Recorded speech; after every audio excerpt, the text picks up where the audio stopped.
में आप सभी का स्वागत है। वीकली एक्सपायरी के दिन जबकि भारतीय बाजारों ने शुरुआत अच्छी करी और उसके बाद तेज़ी आई, लोअर लेवल से एक अच्छी रिकवरी के बाद मार्केट ने नए रिकॉर्ड्स हिट किए और उसके बाद वहां से प्रॉफिट टेकिंग ज़रूर आते हुए दिखाई पड़ी और ऊपरी स्तरों से करीब करीब 600 अंकों से ज़्यादा की बिकवाली मार्केट्स में, सेंसेक्स में स्पेशली आते हुए दिखाई पड़ी। 580 अंकों की गिरावट रही।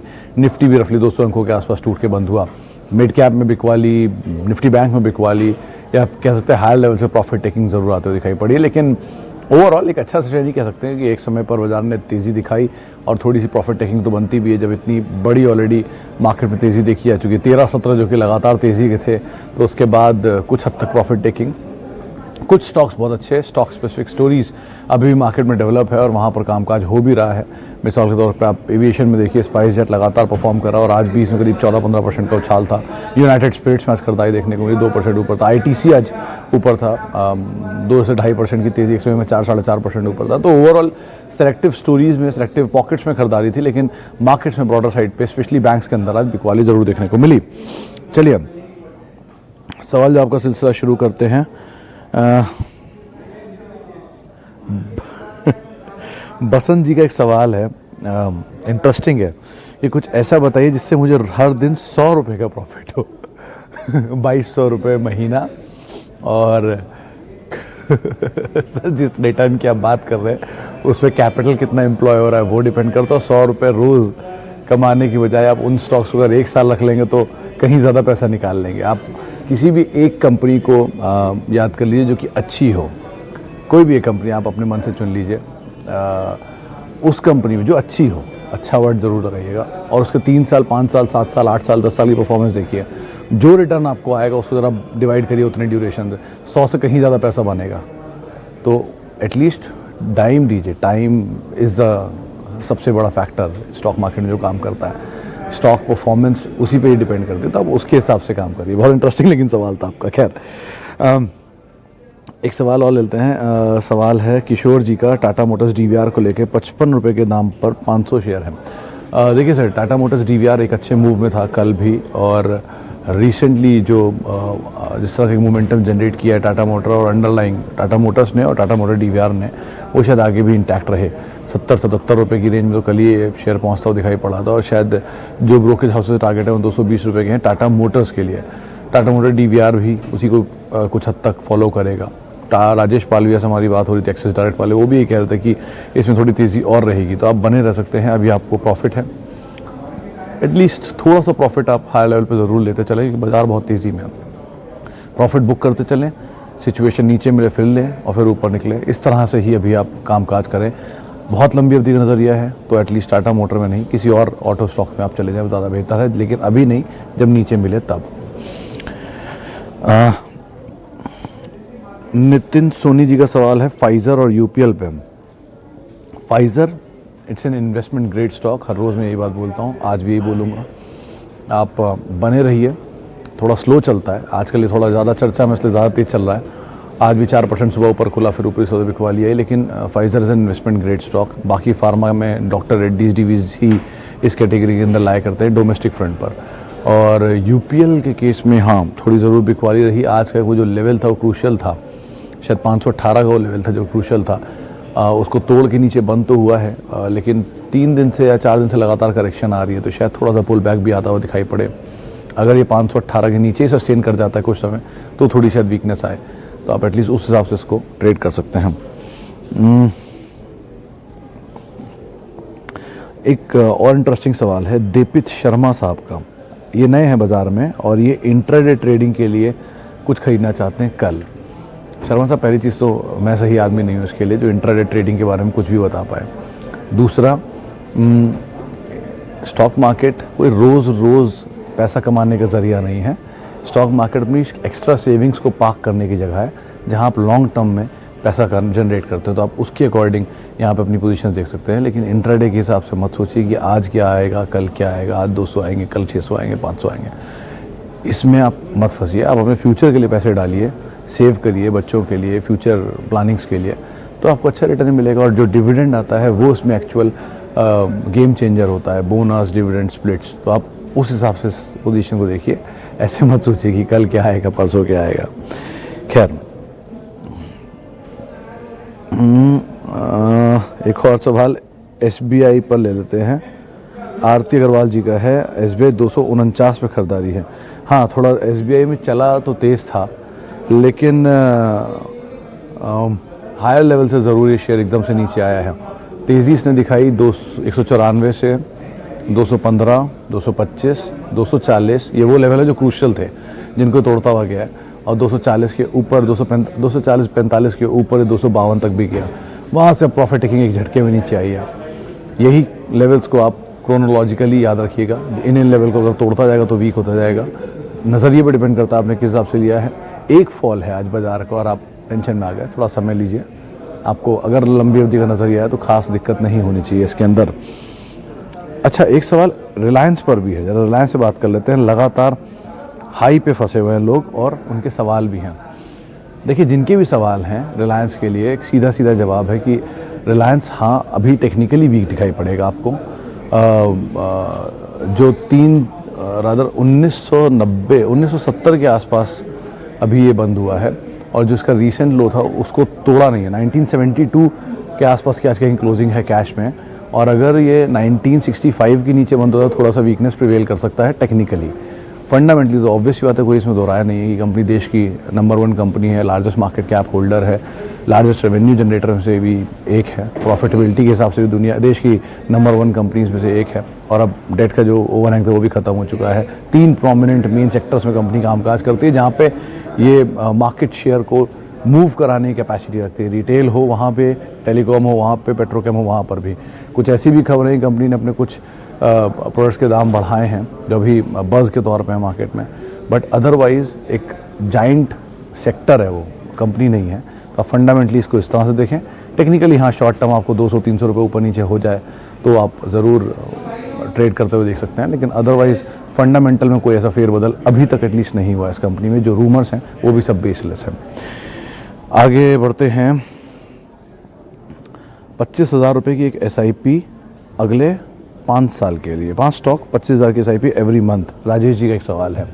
देखिए राजेश जी, रिसेंटली कुछ लोगों से मेरी बातचीत हुई थी तो उनका ये कहना था कि आप निफ्टी की टॉप 5 कंपनीज़ को भी, अगर जो बिल्कुल लेवैन है उनके लिए, टॉप 5 कंपनीज़ को भी अगर आप इन्वेस्ट करते हैं अगले 10-1 साल के लिए हर महीने, और इर्रिस्पेक्टिव ऑफ उनके फॉल आप इन्वेस्ट करते रहते हैं SIP फॉर्म में, तो आपको एवरेज नीचे मिलता है। Over a period of time आपके पास एक अच्छी वेल्थ क्रिएट हो जाती है जिसमें खोने के लिए बहुत कुछ नहीं होता। कि निफ्टी की टॉप 5 कंपनियां हैं, तो ऐसा तो है नहीं टॉप 5 से बॉटम 5 पहुंच जाएंगी, सेकंड 5 होंगी, थर्ड 5 होंगी, फोर्थ 5 होंगी, लेकिन बॉटम 5 तो नहीं होगी। तो आप उस हिसाब से उनको देख सकते हैं। और अगर आपको लगता है कि 2 ग्रुप एक ही टॉप 5 में लाए कर रहे हैं तो आप 6 को ऑप्ट कर सकते हैं, 7th को ऑप्ट कर सकते हैं, लेकिन stay with the best her sector का, चाहे वो ऑटो में मारुति हो, FMCG में HUL हो, ऑयल एंड गैस में रिलायंस हो, IT में TCS हो, ये सब अपने अपने बेस्ट हैं अपने सेक्टर के। तो stay with the best, invest for long, invest in SIPs through SIP। ऐसा कोई दिक्कत नहीं है, आप अच्छा पैसा बना सकते हैं बाजार में इन्हीं शेयरों में रहकर भी। तो आप एटलीस्ट उसे उस हिसाब से देखें। अच्छा, Infosys, Wipro, Tech Mahindra long term के लिए कौन सा सबसे बेहतर है? TCS इसमें आप जोड़ दीजिए मित्तल साहब। 2 टेक महिंद्रा भी अच्छा है, विप्रो भी बुरा नहीं है और इन्फोसिस थोड़ा भागा हुआ है, लेकिन सबसे सेफ TCS इन सब में। आप उसको पहले देखें क्योंकि इन्वेस्टर वेल्थ क्रिएशन के लिहाज से इन्फोसिस के बाद TCS सबसे ज़्यादा बेहतर है। अब इन्फोसिस के बाद इसलिए उन्होंने इन्फोसिस का टाइम होराइजन बढ़ा है। वो 93 से चला है, इसने 2 IT बूम देखे हैं, लेकिन TCS 2004 से आया, उसने वो IT बूम नहीं देखे हैं। तो इस लिहाज से आप देखिए, TCS एक अच्छा विकल्प है, इन्फोसिस भी अच्छा विकल्प है, लेकिन थोड़ा महंगा शेयर है। विप्रो के केस में कैश स्ट्रॉन्ग है, प्रमोटर बहुत अच्छे हैं, लेकिन बहुत ही स्लो मूवर है और बहुत भागा हुआ शेयर है। अगर इसकी हिस्ट्री आप पढ़ेंगे तो आपको कई सारी करोड़पतियों की कहानी सुनने को मिलेगी। तो विप्रो थोड़ा भागा हुआ शेयर है। हाँ, टेक महिंद्रा एक थोड़ा बेटर है, HCL भी आप देख सकते हैं, लेकिन इन्फो सबसे safe TCS, HCL and Tech Mahindra, ये एक जोड़ा बन सकता है, आप उस हिसाब से देखिए। अच्छा, CG power short term, Nehul Shah साहब, ये 13 रुपये का शेयर था जब इसमें 8 रुपये पे एक्विजिशन हुआ था ट्यूब इन्वेस्टमेंट की तरफ से। वहाँ से टर्न अराउंड स्टोरी बनी और 13 रुपये का शेयर आज आपके सामने 39 रुपये है। इतना आप समझ लीजिए कि ये भी कंसोलिडेशन फेज में वापस आया है। आज लोअर सर्किट के करीब बंद हुआ है, लोअर सर्किट बंद नहीं हुआ है, एक कंसोलिडेशन फेज है जिसमें चल रहा है। आप थोड़ा सा होल्ड करें क्योंकि इस क्वार्टर में कंपनी प्रॉफिट में आई है लॉस से, तो नंबर भी सुधर रहे हैं और 1250 करोड़ रुपए नए डालने की बातचीत भी हो रही ट्यूब इन्वेस्टमेंट की तरफ से। तो आप एटलीस्ट बने रह सकते हैं, इस कंसोलिडेशन का हिस्सा बनिए। 60 रुपये शायद अगला टारगेट जो मैं सुन रहा हूँ ब्रोकर्स में, और 100 रुपये उसके आगे के टारगेट्स भी सुन रहा हूँ, लेकिन आप 60 रुपये ही मान के चलें फिलहाल तो, और थोड़ा समय दे, आपको शायद पैसा मिल जाएगा यहाँ पे। अब इस कंपनी में एक झटका शायद आए नीचे का, क्योंकि ऑब्वियसली बात है 13 से एक तरफा चाल दिखाई है 40 रुपये की, तो थोड़ा सा अगर नीचे मिलता है तो आप इसमें ऐड कर सकते हैं, लेकिन 60 रुपये तक एटलीस्ट टारगेट आप देख सकते हैं। 50-55 तो देख ही सकते हैं, उस हिसाब से आप इसमें रणनीति रखिएगा। HDFC AMC versus Bajaj holding long term. Sir AMC business और बजाज होल्डिंग दोनों का अलग अलग मॉडल है। Bajaj holding is in holding firm जो सारे बजाज ग्रुप की कंपनीज में होल्डिंग हिस्सेदारी रखती है, और HDFC AMC is into AMC business, asset management company के हिसाब से देश की नंबर 1 कंपनी है। तो ज़्यादा बेहतर तो HDFC AMC दिखाई पड़ रहा है, क्योंकि बजाज में इन्वेस्टमेंट वैल्यूज़ हैं और वो इन्वेस्टमेंट वैल्यू कंपनी की अंडरलाइंग वैल्यूज़ के ऊपर डिपेंड करती हैं। लेकिन हाँ, HDFC AMC एक अच्छा विकल्प है, आप उसमें पैसा लगा सकते हैं। बहुत समय से एक दायरे के अंदर ही काम काज कर रहा है। नीचे मिले तो ज़्यादा बेटर दोनों ऑप्शन ही है, मतलब आप दोनों ही अच्छे ऑप्शन में तलाश नहीं कौन सा ज़्यादा बेहतर ऑप्शन है। तो HDFC AMC इन दोनों में ज़्यादा बेहतर ऑप्शन है। बजाज ग्रुप में अगर आप पैसा डालना चाहते हो तो बजाज ऑटो, ऑब्वियस ही बात है, किसी फाइन डे आपको नीचे मिले तो आप इतना ज़रूर याद रखिएगा हमेशा उसके साथ कि 800 रुपये के आसपास पर शेयर बजाज के पास कैश है। तो कभी भी अगर शेयर नीचे आता है 1700, 1500, 1600, तब भी उसके पास वो 800 रुपये पर शेयर कैश रहेगा। तो उस हिसाब से इसकी कैश की वैल्यू इतनी है, तो कारोबार की वैल्यू एडजस्ट करेंगे तो अपने आप ही आपको दिख जाएगा कि कंपनी में कारोबार की वैल्यू बाजार इस टाइम कम दे रहा है। तो जैसी बजाज ऑटो आपको सस्ते दाम पे मिले तब आप उसको खरीद सकते हैं, और अदरवाइज आप HDFC AMC पर दाम लगा सकते हैं। चलिए, इसके अलावा JK Lakshmi cement and CMP for next 3 years, will it safe to buy? Raj sahab, अच्छी कंपनी है JK Lakshmi cement, but individually अगर आप मुझसे पूछेंगे तो मेरी चॉइस JK सीमेंट होगी। JK लक्ष्मी नहीं, JK सीमेंट, खाली जो 1800-1900 रुपये वाला है। उसकी वजह है कि कई ऐसे बिजनेस हैं जिसमें इनकी मोनोपली है। वाइट पुट्टी में अगर आप घर बनाते होंगे या आपने घर बनता देखा होगा तो हर जगह POP वाइट पुट्टी में इन्हीं का ही स्टफ़ लगता है। दूसरा, इनकी कैपेसिटीज़ अब करीब करीब श्री सीमेंट के बराबर पहुँच चुकी हैं, और नंबर भी लास्ट क्वार्टर में बिरला कॉप और JK सीमेंट के सबसे बेहतर थे बड़ी कंपनियों को छोड़ने के बाद मिड कैप में। तो इनके नंबर थोड़े ज़्यादा बेहतर थे। आप JK लक्ष्मी अगर आप मान लीजिए 1000 शेयर खरीद रहे हैं तो आप JK सीमेंट के 300 ही ले पाएंगे। तो आप 300 शेयर JK सीमेंट के ले लीजिए। अगर आपको बहुत ज़्यादा रिस्क लग रहा है तो आप ऐसा कर सकते हैं कि 200 JK लक्ष्मी लेकर 100 JK सीमेंट ले लीजिए, तो आपको शायद मिक्स ब्लेंड मिले, लेकिन आप ज़्यादा एक्सपोज हो जाएंगे सीमेंट स्पेस के लिए। तो आप JK सीमेंट देख सकते हैं एक विकल्प तौर पे, और अपनी वित्तीय सलाहकार की राय ज़रूर ले लीजिएगा। अच्छा, SBI कार्ड, विशाल जायसवाल साहब का सवाल है। जायसवाल साहब, अभी कुछ देर पहले मैं एक बज़ पढ़ रहा था मार्केट में, ब्रोकर ग्रुप में घूम रही थी SBI कार्ड को लेकर कि जो मॉरेटोरियम है वो शायद क्रेडिट कार्ड होल्डर्स के ऊपर एप्लीकेबल नहीं है, क्योंकि क्रेडिट कार्ड होल्डर ने लोन नहीं लिया है, उन्होंने शॉपिंग की है। तो इस वजह से गवर्नमेंट शायद उनको इसमें नहीं डाल रही है। तो इस तरह की बातें उठी थी, जिसकी वजह से क्रेडिट कार्ड, ये SBI कार्ड में ज़्यादा इंपैक्ट आ रहा था। 2 कंपनी अच्छी है, लेकिन लोअर लेवल से थोड़ा चला हुआ शेयर है। नीचे मिले तो आप ज़्यादा अच्छा विकल्प के तौर पर इसे देख सकते हैं। इसके अलावा best FMCG stocks to buy now, Tata Consumer, Dabur, Marico, long term. HUL, जब रहना ही है तो बेस्ट हमेशा लीडर के साथ रहिए ना। HUL 100 साल से इंडिया में है, हर 10 में से 9 घर HUL इस्तेमाल करता है। इसके अलावा मतलब प्रेजेंस है इनकी हर सेगमेंट में, और मार्केट शेयर डोमिनेंस है, और दाम भी बहुत अच्छा है, भागा भी नहीं है। 1900 रुपये के आसपास पहली बारी पिछले शायद 20-1 सालों में इसमें शेयर बिके हैं।